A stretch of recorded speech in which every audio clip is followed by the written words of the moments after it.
Fago no fue simplemente el escenario de un crimen. Fue un protagonista activo, un microcosmos cuya geografía y aislamiento definieron la tragedia. En enero de 2007, este pequeño pueblo pirenaico de la provincia de Huesca era una sociedad cerrada, un lugar donde el silencio, el miedo y las viejas rencillas se habían apoderado de la montaña. El ambiente, mucho antes del asesinato, estaba viciado por rencores de odios y de inquinas y agrios enfrentamientos personales que fermentaban desde hacía años. Este caldo de cultivo perfecto para la tragedia no surgió de la nada. Tenía una raíz geográfica y administrativa única. Fago es, quizás, el único municipio en España que no tiene reconocido más término municipal que el que ocupan las casas. Esta anomalía territorial era el motor del conflicto. La supervivencia económica y política del pueblo dependía de una batalla legal conocida como el deslinde, la reclamación de unos montes gestionados históricamente por la capital del valle, Ansó. Esta disputa existencial lo envenenaba todo. El pueblo no era una comunidad, sino dos facciones enfrentadas. Cualquier disputa interna, descrita superficialmente por la prensa como temas más bien menores, era en realidad una batalla en esta Guerra Fría. Miguel Grima, el alcalde, era el general de esta guerra por la tierra. Su estilo de liderazgo, visto como autoritario, era el de un hombre en estado de sitio. En este contexto, cualquier oposición interna no era percibida como democracia, sino como traición. Cuando el crimen ocurrió y los medios de comunicación invadieron Fago, se encontraron con un pacto de silencio. Este silencio no fue una reacción al asesinato, era el modo de vida habitual. La cultura del aislamiento y la desconfianza ya existía. La sociedad cerrada simplemente replegó sus murallas, volviendo su código de silencio, normalmente reservado para vecinos, contra los forasteros, la prensa y la Guardia Civil. En este espacio claustrofóbico, dos fuerzas antagónicas estaban destinadas a colisionar, el alcalde y el guarda forestal. Miguel Grima no era una víctima pasiva. Alcalde por el Partido Popular, era un hombre que había recibido amenazas y era calificado abiertamente por sus detractores como un tirano, acusado de gobernar con malas artes. Su tiranía, sin embargo, no era la de un déspota feudal, sino la de un modernizador inflexible. Los conflictos que mantenía con numerosos vecinos eran de naturaleza administrativa. La lista de agravios revela un choque cultural. Grima multó a Enrique Orduna por pasar con sus ovejas por el casco urbano. Denunció a José Alberto Aznar y José Ramón Mendiara por entrar con su ganado al pueblo. Se enfrentó a los hermanos Barcos por licencias de obras, y se negó a empadronar a Juan Carlos Hernández. Grima estaba imponiendo reglas burocráticas y un orden urbano a un mundo rural que siempre se había regido por la tradición y la costumbre. Su principal batalla, la defensa, con ahínco, del deslinde territorial contra Ansó, definía su mandato. Fue el choque entre el Fago legalista que él quería construir y el Fago ancestral que se negaba a morir. Santiago Maynar era el antagonista perfecto. Guarda forestal, ganadero y antiguo candidato a la alcaldía por el PSOE, representaba la némesis política y personal de Grima. Descrito como un personaje muy peculiar, un ganadero idealista y un iluminado que lee como una esponja a los clásicos, Maynar era el crítico más vocal del alcalde. De hecho, fue el único vecino que se atrevió a hablar con los medios tras el crimen para calificar al fallecido de tirano. Pero el conflicto escondía una dimensión psicológica más profunda, revelada en el sumario judicial. Maynar se consideraba también responsable de haber traído al pueblo a Grima sobre el año 1992. Esto transforma la narrativa de una simple riña política a una tragedia griega de creador contra monstruo. La gran animadversión que Maynar sentía por Grima no era solo odio, era el veneno del arrepentimiento. Se sentía personalmente responsable de haber desatado en su pueblo al hombre que ahora consideraba un déspota.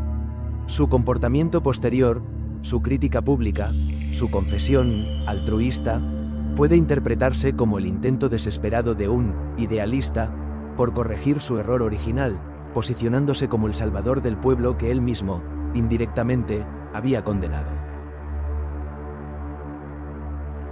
La reconstrucción oficial de los hechos, detallada en la sentencia, pinta una escena compleja y caótica en la noche helada del 12 de enero de 2007. La preparación, según el tribunal, Maynard recogió una escopeta de caza de calibre 12 para la que no tenía licencia y se dirigió a la pista forestal de Fago a Majones. La trampa. Escogió un punto estratégico a 11,1 kilómetros de Fago. Allí, alineó diversas piedras en la calzada, una celada, emboscada, diseñada para forzar a Grima a detener su vehículo. La complicación, testigo 1, aquí la narrativa se complica. Antes de la llegada de Grima, un primer vehículo conducido por José Garmendia pasó por el lugar, retiró las piedras y siguió su camino. Esto forzó al asesino a reconstruir la trampa en la oscuridad. La ejecución, aprox. 10 de la noche, Miguel Grima, regresando de una reunión comarcal en Jaca, llegó en su Mercedes-Benz, paró y bajó para retirar las piedras. Mientras Grima volvía para subirse al coche, Maynard, según la sentencia, salió de su escondite y le disparó inopinadamente un cartucho de postas a una distancia de entre 5 y 7 metros. El impacto en el hemitórax izquierdo le provocó la muerte, casi instantánea. El caos, testigo 2, inmediatamente después del disparo, otro vehículo se acercó, conducido por Ignacio María Videgain. El asesino tuvo que reaccionar con enorme rapidez. Subió al Mercedes de Grima, lo giró para deslumbrar a Videgain con los faros y, a la vez, ocultar el cadáver tendido en el arcén. Videgain, que no pudo identificar al hombre, le preguntó si pasaba algo. Maynard, usando una linterna frontal, le indicó que siguiera la marcha. La huida. Tras la partida del testigo, el asesino arrastró el cuerpo de Grima y lo arrojó por un barranco cercano.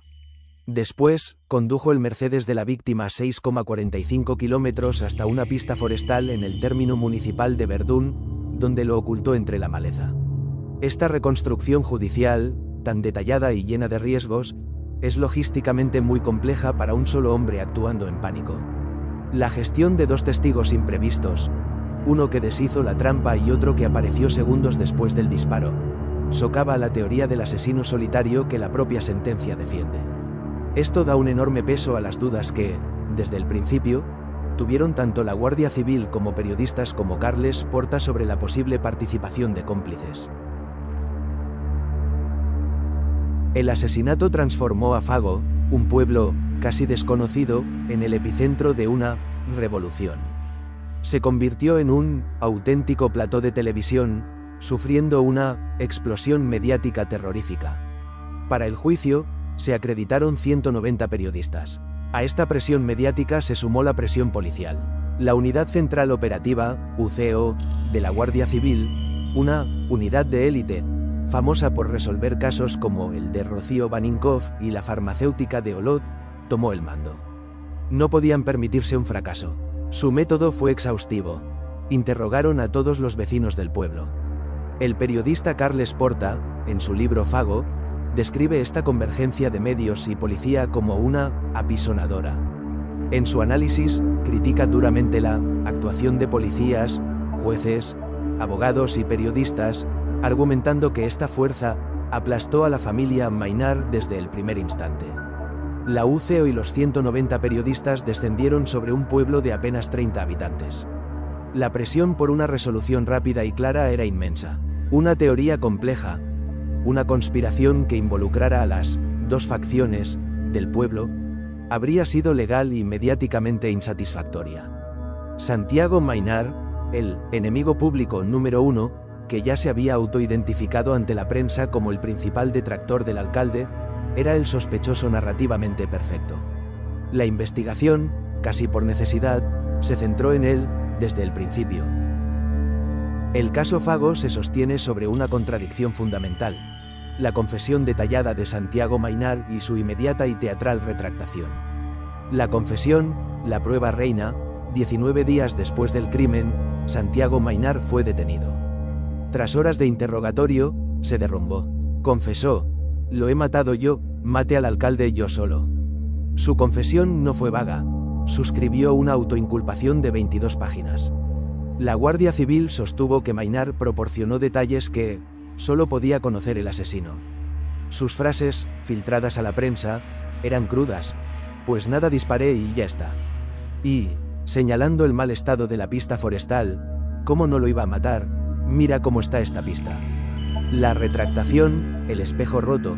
Pocos días después, en su primera comparecencia ante la juez instructora, Maynard cambió radicalmente de testimonio. En cuestión de horas, pasó de asesino a héroe. Ofreció una narrativa alternativa para su confesión, basada en 3 motivos. El altruismo. Afirmó haberse autoinculpado por altruismo, para que me llevasen a mí a la cárcel, y no a los demás. Quería liberar al pueblo de la presión mediática y detener lo que consideraba una caza de brujas. El pacto. Declaró que su confesión fue una ficción teatral, producto de un pacto tácito con la Guardia Civil, asegurando que confesó a cambio de que no volverían a presionar a nadie. Algo que el jefe de la UCO negó tajantemente en el juicio. La performance. Dijo que lo hizo para llamar la atención y poder dar testimonio de lo que pasó en Fago. ¿Cómo es posible que ambas narrativas coexistan? ¿Cómo podía Maynard conocer los detalles que solo el asesino conocía si era inocente? La respuesta más lógica es que Maynard no mintió sobre los hechos, sino sobre su papel en ellos. Si estaba allí, pero no actuó solo, la teoría del cómplice. Podría relatar las 22 páginas con conocimiento de causa y, simultáneamente, retractarse, por altruismo, asumiendo el rol de chivo expiatorio para proteger a otros. La mentira clave en su confesión no habría sido, lo he matado, sino la palabra, solo. El juicio se convirtió en una batalla forense centrada en 2 pruebas científicas clave y una ausencia crucial. La defensa intentó desmontar sistemáticamente cada prueba presentada por la Fiscalía. 1. ADN, restos biológicos. Hallazgo de restos de sangre y orgánicos, y ADN de Maynard en varios puntos del interior del Mercedes de la víctima. Maynard alegó que su ADN estaba allí porque tuvo que mover el coche de Grima en 2 ocasiones días antes del crimen, ya que este bloqueaba el paso a su granja y garaje. Esta fue una de las 2 pruebas decisivas para la sentencia. 4. 26. La presencia de sangre, 37. 38. Y no solo ADN de contacto, debilita la coartada de Maynard. 2. Residuos de disparo, GSR, hallazgo de residuos de disparo en la mano izquierda del acusado, que es zurdo. 4. 37. Los informes periciales identificaron una partícula específica, plomo, bario y antimonio. 38. 39. Maynard, como guarda forestal, alegó contaminación cruzada. Afirmó que habitualmente recoge cartuchos de caza ya disparados del monte o saluda a cazadores. 39. Es la prueba más débil. Los propios peritos de la Guardia Civil admitieron que la contaminación era una posibilidad bastante más reducida, pero mínima. 39. El Tribunal Supremo, TS, le otorgó un simple valor corroborador, no de prueba fundamental. 3. El arma homicida. Prueba ausente. La Fiscalía argumentó que la escopeta de postas no era necesaria para la condena, dadas la confesión y las pruebas biológicas. Prueba ausente. La defensa explotó el hecho de que el arma nunca fue localizada. Este es el último gran enigma del caso. La versión de Maynard, que la encontró abandonada 2 años antes y se deshizo de ella tirándola a un camión con matrícula extranjera, 27, 29, 15, 40, es ilógica y la policía no la cree. El enigma de la escopeta es, quizás, la pieza más elocuente. Una filtración clave reveló que agentes que participaron en las investigaciones reconocen a público que, si se hubiera hallado el arma, tal vez Maynard no se sentaría solo en el banquillo de los acusados. Esta es una admisión interna de que el arma podría implicar a otras personas. La historia absurda de Maynard sobre el camión parece diseñada para ocultar una verdad más simple, que entregó el arma a un cómplice. La ausencia del arma protege a esa, otra, persona, El juicio, celebrado durante 9 días con más de 122 testigos y peritos, fue un espectáculo mediático. La Audiencia Provincial de Huesca condenó a Santiago Maynard a 20 años y 9 meses de cárcel. La sentencia se basó firmemente en la validez de la confesión inicial y las pruebas periciales de ADN y residuos de disparo. El tribunal rechazó la tesis del altruismo, considerándola carente de toda lógica. Pero Maynard reservó su jugada maestra para el final. Usando su último turno de palabra, pronunció una declaración que define su personaje y su narrativa. Yo no he matado a nadie, pero sinceramente os lo digo de corazón, prefiero que me acusen de dar muerte a un tirano que de ampararlo políticamente, de conhibirlo judicialmente, de silenciarlo mediáticamente y de resignarme como ciudadano. Esta declaración es una obra maestra de ambigüedad, diseñada para ganar la batalla narrativa independientemente del veredicto legal. Yo no he matado a nadie, la reivindicación de inocencia para el registro judicial, seguida de, pero prefiero que me acusen de dar muerte a un tirano, la justificación moral para la historia. Maynard estaba jugando en dos tableros. Negó el hecho, pero abrazó la motivación. Si era condenado, la historia lo recordaría como un mártir. Si era absuelto, sería el héroe que se atrevió a decirlo. Fue la culminación de su ficción teatral, la consolidación final de su personaje de iluminado y lector de clásicos. El caso se dio por cerrado, pero la certeza del veredicto está fracturada por dudas que persisten a nivel periodístico, policial y, crucialmente, legal. La duda periodística y policial. El libro Fago, de Carles Porta, no se centra en el crimen, sino en la familia del acusado, dando voz a la hermana, Marisa Maynard.